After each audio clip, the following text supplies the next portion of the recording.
Olha, para ser bem resumido, porque a história é um pouco longa, eu não tinha a menor ideia do que era rádio com 16 anos de idade, por incrível que pareça.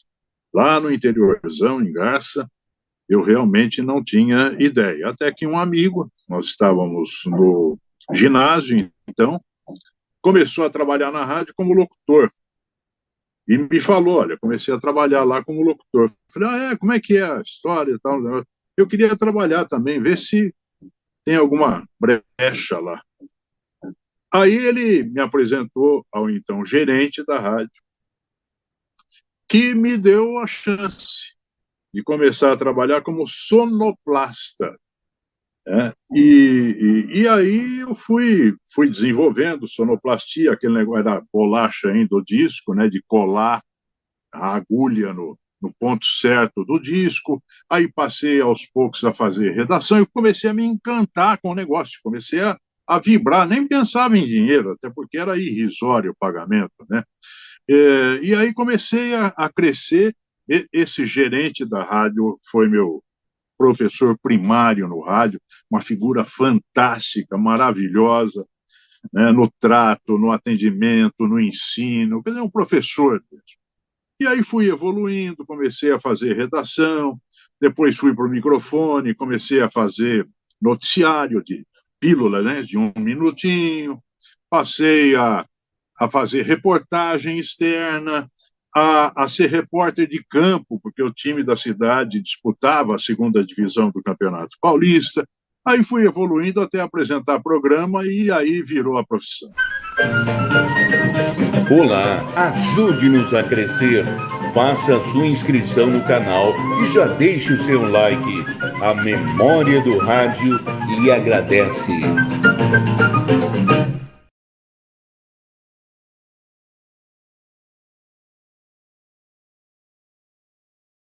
Isso acontecia lá nas décadas de 50, 60, 70, por uma razão muito simples.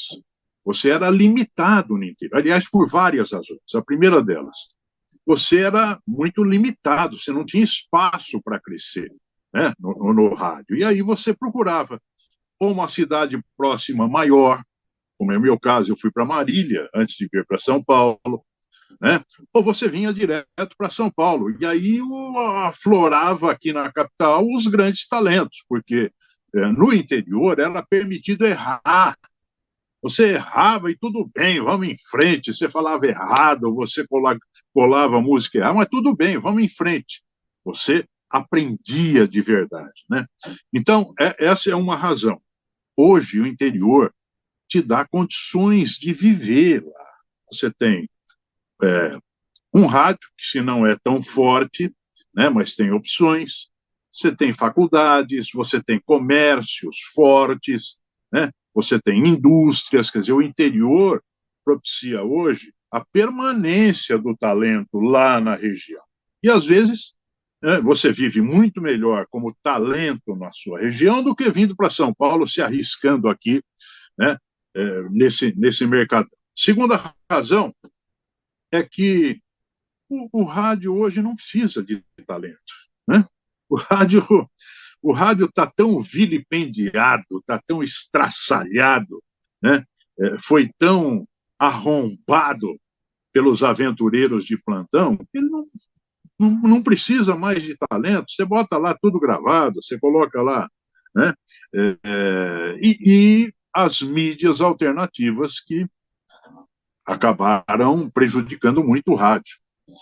Houve um tempo em que se falava que a televisão surgiu e vai acabar com o rádio. Acabou nada. O rádio continuou com a televisão. Agora, hoje não.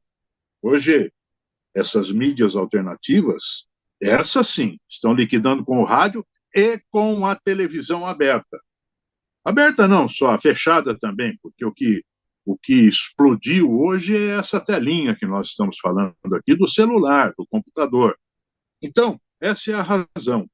Eu acho muito difícil surgir um grande talento no rádio hoje. Olá, Zanello. Oi, rapaz, quanto tempo, hein? Caramba, estamos ficando aí mais velhinhos, né? Mas tempo passa, a gente continua com a mesma disposição e a recordação é muito boa, né? A gente tem história para contar.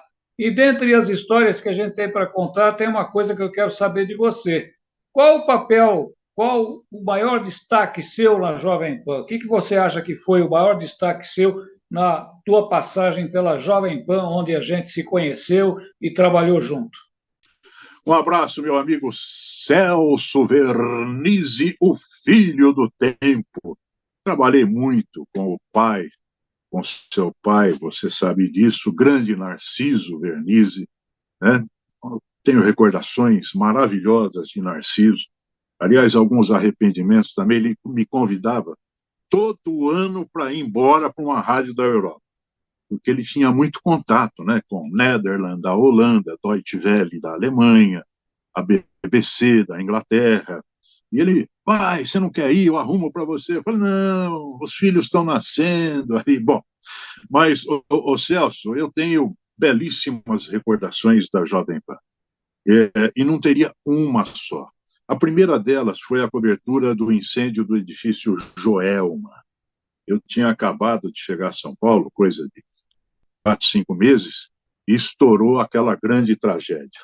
E aí me mandaram para lá, para o chão, né, da Praça da Bandeira ali, onde fica o edifício Joelma. E a minha sorte foi que eu fui e acompanhei Milton Parron, uma grande escola de reportagem, Milton Parron, e fiquei lá 48 horas com o Parron. Essa foi uma primeira grande experiência. Aí depois, ao longo do tempo, né, nós participamos de muitas coberturas de posses de presidentes, de cobertura de eleições americanas. Eu fui muitas vezes para os Estados Unidos cobrir, porque eu passei a ser correspondente da Voz da América, que era a emissora do governo americano. Apresentei programas, Show da Manhã, São Paulo Agora, fiz grandes matérias. Então, foi um tempo maravilhoso, outra bela escola, né? Aquele tempo na Jovem Pan. Celso, um abraço, prazer em revê-lo. Oi, Zé Nelo, que prazer falar com você, lembrar os bons tempos de CBN, bons tempos da nossa carreira, né? Eu já me aposentei, você eu não sei, você ainda deve estar aí na ativa, né? Mas eu tô aqui curtindo o bom ar de Atibaia, né? Mas lembrando aqui dos nossos tempos de CBN, você lembra que a CBN foi a primeira rádio que foi uma rádio all news, né? A rádio que tocava notícias, ainda é isso ainda é o slogan da rádio. Depois outras emissoras vieram, passou-se então a fazer isso também no FM, e a gente viu que as emissoras de AM praticamente extinguiram, são poucas as emissoras que se mantêm até hoje. A notícia hoje, uma coisa que a gente nem imaginava que isso fosse acontecer, é quase toda destinada ao FM. Mas a gente vive um tempo de tecnologia onde o podcast vai tomando lugar dos programas de entrevistas pelo rádio, coisas que a gente não vê mais. Você acha que o podcast é vamos dizer, um perigo para o rádio? Ele pode definitivamente tomar o lugar do rádio, ou o rádio é realmente um veículo imortal? Grande Luísa Borges, que prazer, né? Ouvir você, ver você. E qualquer hora eu apareço aí para comer aquele moranguinho de Atibaia. Não sei se ainda existe, se ainda é terra do morango. Mas eu me lembro bem, Luísa, realmente foram grandes tempos. Primeiro eu fui para Excelsior, aliás, não, fui para a Globo, a Rádio Globo, que era líder em audiência, tinha saído o Gil Gomes, né? E aí a Globo convidou o Parron para substituí-lo, e o Parron exigiu lá que falou, eu vou, mas eu quero o Zanello comigo no programa. Então eu fui como se fosse uma escada para o Parron, ficamos um ano, né? E depois, como era um terror diário, Você falar de polícia, você tem que ter muito, mas gostar muito. E não era para mim isso. Um ano depois eu saí, falei, eu vou sair da rádio. Aí a direção da Rádio Globo falou, não, não sai. Você tem contrato com a gente, você passa para Excelsior, que era com o Heródoto. O diretor era o Heródoto. Aí eu fui para Excelsior apresentar um programa à tarde também, e fiquei na Excelsior montando a CBN, junto com o Jorge, né, Jorge Guilherme, lá do Rio de Janeiro, uma grande figura, o criador, né, da CBN, com o Heródoto aqui, com o time aqui. Então, fomos montando a CBN, a Luísa também participou em vários momentos, né, dessa criação, e foi legal, foi muito bem. Aí fiquei mais 2 anos, se não me engano, no início da CBN, depois saí para Bandeirantes. E a CBN não reconhece isso, né? Ela fala dos 30, sei lá quantos anos tem isso, 25, 30 anos, ela coloca os artistas da Globo falando, ela não coloca quem realmente montou a CBN. Mas tudo bem, isso é irrelevante. E aí, Luísa, respondendo a você, eu acho que sim, o podcast está acabando com o rádio, né? Tanto é verdade que todas as emissoras de rádio hoje têm nos seus sites, né, não só a transmissão da programação no site, como o app, como o podcast, como o streaming, né, como a imagem, enfim. Infelizmente, né, quem viveu, viveu. E não estou aposentado como você, não, viu, dona Luísa? Estou na ativa. Aliás, daqui a pouco, se demorar muito, eu vou para a segunda aposentadoria, porque não dá para parar com uma só. Um abraço, Luísa. Essa máxima de que só aprende na prática é válida. E não é só para a rádio, né? Eu duvido que um cidadão que termine a faculdade de medicina saia para uma mesa de operação e consiga operar sozinho, não. Ele vai ser auxiliar primeiro.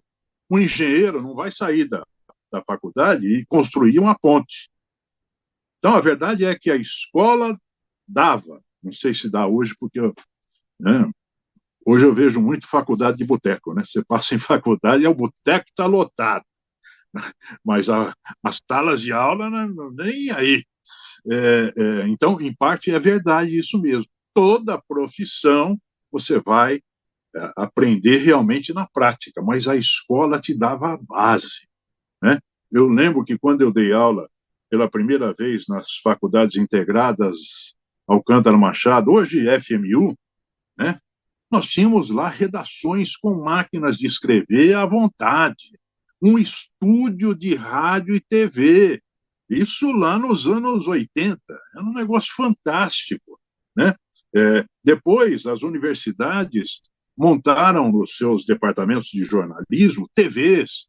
Nós tínhamos, não sei se tem até hoje o canal universitário, que é feito por alunos. Então, realmente, dá uma base legal. Hoje, também não sei se dá base para rádio, dá base para podcast, para streaming, para site, mas a prática vai realmente te dar a eficiência, e não é só no rádio, é em todas as profissões que isso acontece. Total. O rádio sempre foi a minha vida, né? Me deu a vida que eu tenho hoje, né? Graças a Deus, estabilizado, não o suficiente para parar, tenho que trabalhar, chegando aos 70 anos de idade, mas estou completando 53 anos e foi o rádio, só trabalhei em rádio que eu digo, jornalismo, né? Jornal, TV, assessoria de imprensa, universidade, mas o rádio é tudo na minha vida. Foi, né? E é tudo na minha vida. Então, realmente, é só isso que eu sei fazer. Eu soube fazer isso durante a vida toda. E é isso que estou fazendo hoje, jornalismo.